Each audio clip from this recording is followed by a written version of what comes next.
This channel does not promote any violent, harmful, or illegal activities. All content provided by this channel is meant for an educational purpose only. বিধায়ক জনসংযোগের দ্বিতীয় দিনেও ক্ষোভ, জনপ্রতিনিধিকে সামনে পেয়ে গুচ্ছ গুচ্ছ অভিযোগ গ্রামবাসী।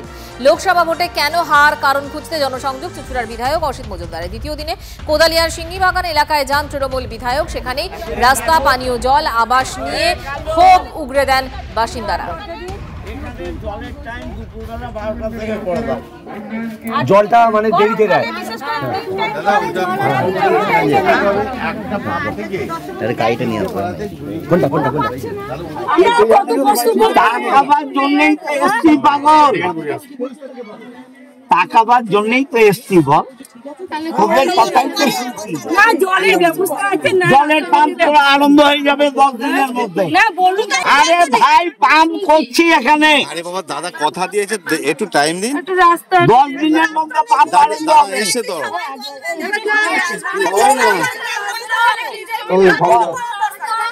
আমাদের তারপরে থাকি, ঘর বাড়ি নেই, আর কি পাবো। আর নিজের নামে জমি আছে আপনার? আছে জমি নিজের? হ্যাঁ। ঘর হয়নি? না। কতদিন ধরে এরকম আছেন? কি অবস্থা? একটু দেখি যাবা, আমরা পঞ্চায়েতের দিকে বলকে দুয়ারে সরকারে জমা দেবে। আচ্ছা, পাননি? না গো, আমি 10 বার দিয়েছি। একবার কি পাননি বলুন তো? কিছুই দেয় না আমাকে, সব দিকে কিছুই নেই আমার। চলেন দেখে আসেন ঘরের কি অবস্থা। প্রত্যেক বছর ভোট আসলে লোক পাওয়া যায়, ভোট শেষ হয়ে গেলে লোকের আর দেখাই দেয়। ভোট আসলে বৌদি তোমার ঘর দেখলে মায়া লাগছে, দাদা তোমাকে দেখলে মায়া লাগছে। আমার স্বামীর কিন্তু একটা চোখই নেই, রাস্তাঘাট নাই, কিছু না, জল পাওয়া যায় না, তো সমস্যা সবকিছুই আর কি। ঘর নেই, ঘর পাই নাই তো আমরা। বিধবা ভাতা পান? বার্ধক্য ভাতা পান? কিছু পান না? ঘর বাড়ি করে দিয়েছে? কাজ কি হবে না? নিশ্চয়ই কাজ হবে।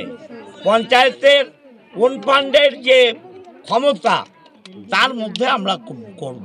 আপনাকে তো বললাম যে আমার ঘোরার পর বসবো পঞ্চায়েতে এবং দলকে নিয়ে, সেখানে আমরা সিদ্ধান্ত নেব কিভাবে এই সমস্যার সমাধান করা যায়।